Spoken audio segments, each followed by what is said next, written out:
¿Qué tal?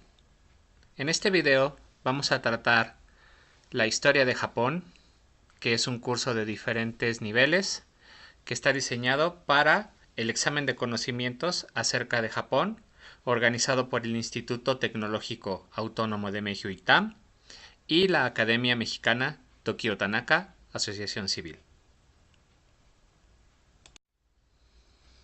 ¿Qué veremos en esta presentación? Bueno, en nuestro temario tenemos contemplado el Japón de hoy, una pequeña y breve introducción a su extensa historia, que iremos trabajando un poquito más con respecto a las otras presentaciones, y sus primeras conclusiones para después prepararnos para la siguiente presentación. Cuando hablamos del Japón de hoy, ¿ustedes qué se imaginan? Normalmente, cuando se le pregunta al mexicano promedio o al latinoamericano promedio, pues se imaginan pues muchísimos estereotipos, ¿no? El Japón que normalmente era conocido del Japón de los 1900, de los 1910, de la Restauración, gente con espadas, gente vestida de kimono, ¿no? Pero normalmente eso está muy, muy alejado de la realidad. En realidad, el Japón de hoy es bastante parecido, puesto que nuestro mundo es muy cosmopolita y ahora sí, todos nos parecemos entre todos en cuestiones arquitectónicas, de gustos, y por lo tanto, Japón pues no se queda atrás.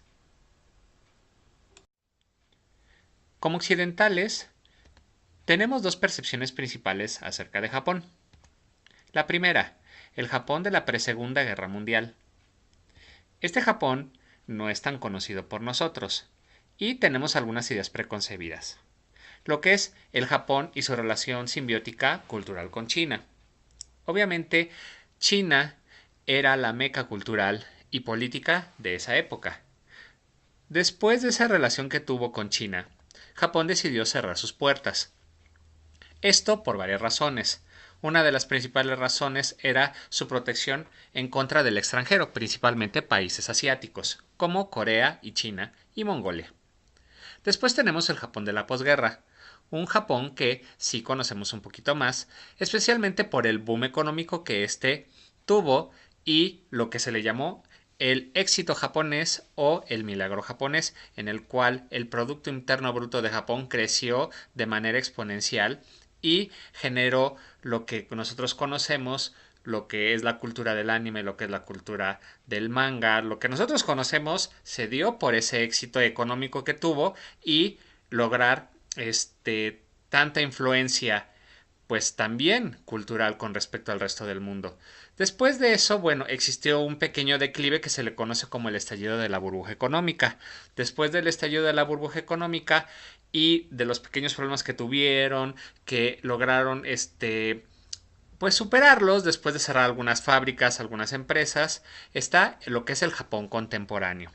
Obviamente que para nosotros lo que nos va a atañar es el Japón y su relación simbiótica cultural con China, que es gran parte de lo que lleva las siguientes presentaciones y después lo que es el Japón de la preguerra, ¿no? Lo que es el Japón aislacionista y después un poco de la posguerra. Bueno, a lo que nos ocupa. En esta presentación vamos a ver la historia de Japón dividida en tres grandes partes, en tres grandes periodos. El periódico aristocrático, que está conformado del siglo VI al año 710 después de Cristo, el periodo del shogunato, que es el que obviamente todo el mundo conoce y es el más famoso, especialmente para los amantes de diferentes historias de Japón, ya sea en anime, manga o novelas, que está conformado desde el año 1192 al año 1334. Y también el periodo moderno, que está conformado de 1868 a 1912.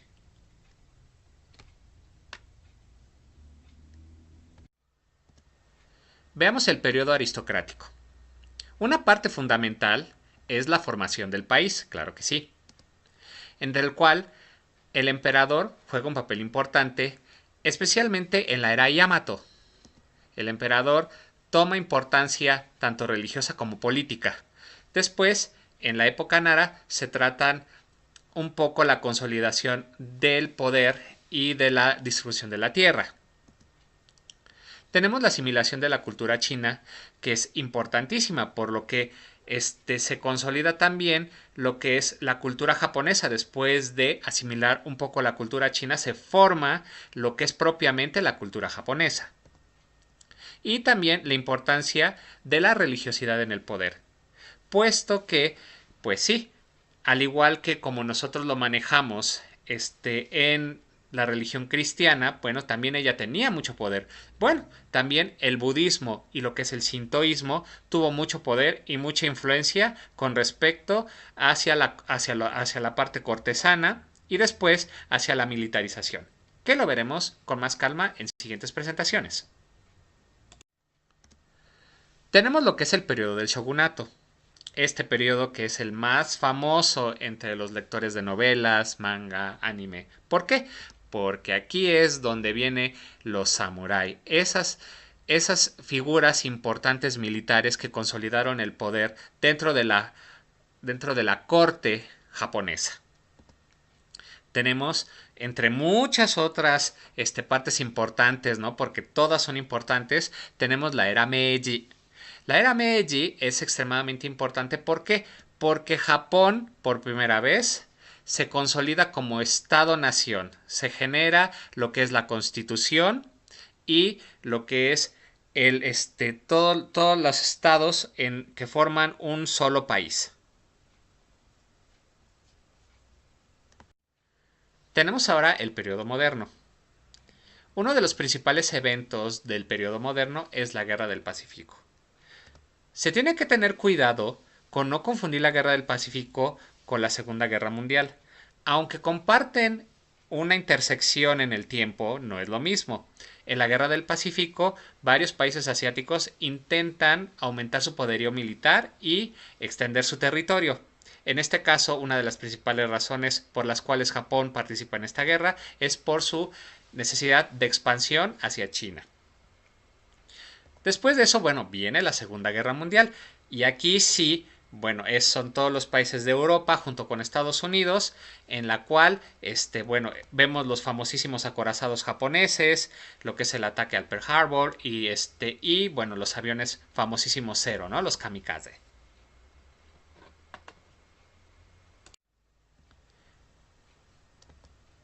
En el periodo moderno también tenemos la parte del Japón de la posguerra, ese Japón que todo mundo conocemos, ¿no? Tenemos el boom económico y el estallido de la burbuja económica que ya había comentado anteriormente, en el cual los mercados, bueno, después de que en un periodo desde 1986, es más, desde mucho antes, desde la Segunda Guerra Mundial, crece y crece Japón hasta que en la época de los 90, pues cae de manera abrupta. Lo que eso provoca que muchas fábricas que estaban en un auge importante, ¿no? En un crecimiento importantísimo cerraran. Es más, aún todavía en Japón existen estas fábricas y dormitorios de empresas en las cuales pues se tuvieron que abandonar porque pues era más barato abandonarlas que demolerlas.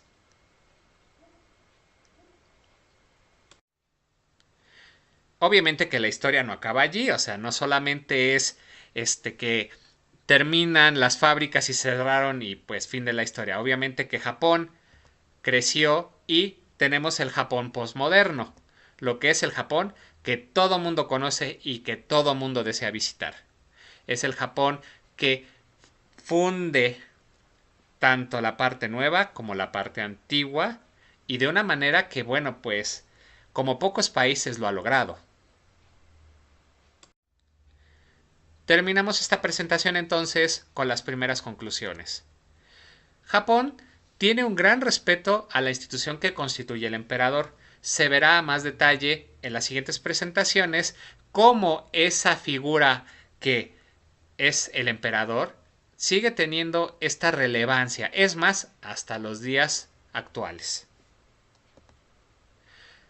Obviamente, ¿cómo logró Japón ese boom económico, ese milagro japonés? Pues obviamente con la conservación de sus valores y principios fundamentales.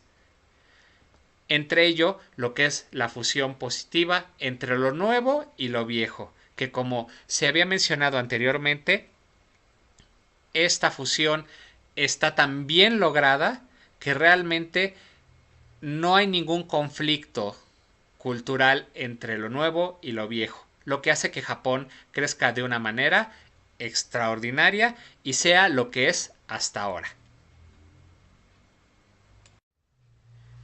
Y como toda buena historia, esta historia continuará. Nos vemos en el siguiente video, en el cual trataremos el Japón aristocrático de una manera más detallada. Les agradezco mucho su atención y los espero en la siguiente presentación. Gracias.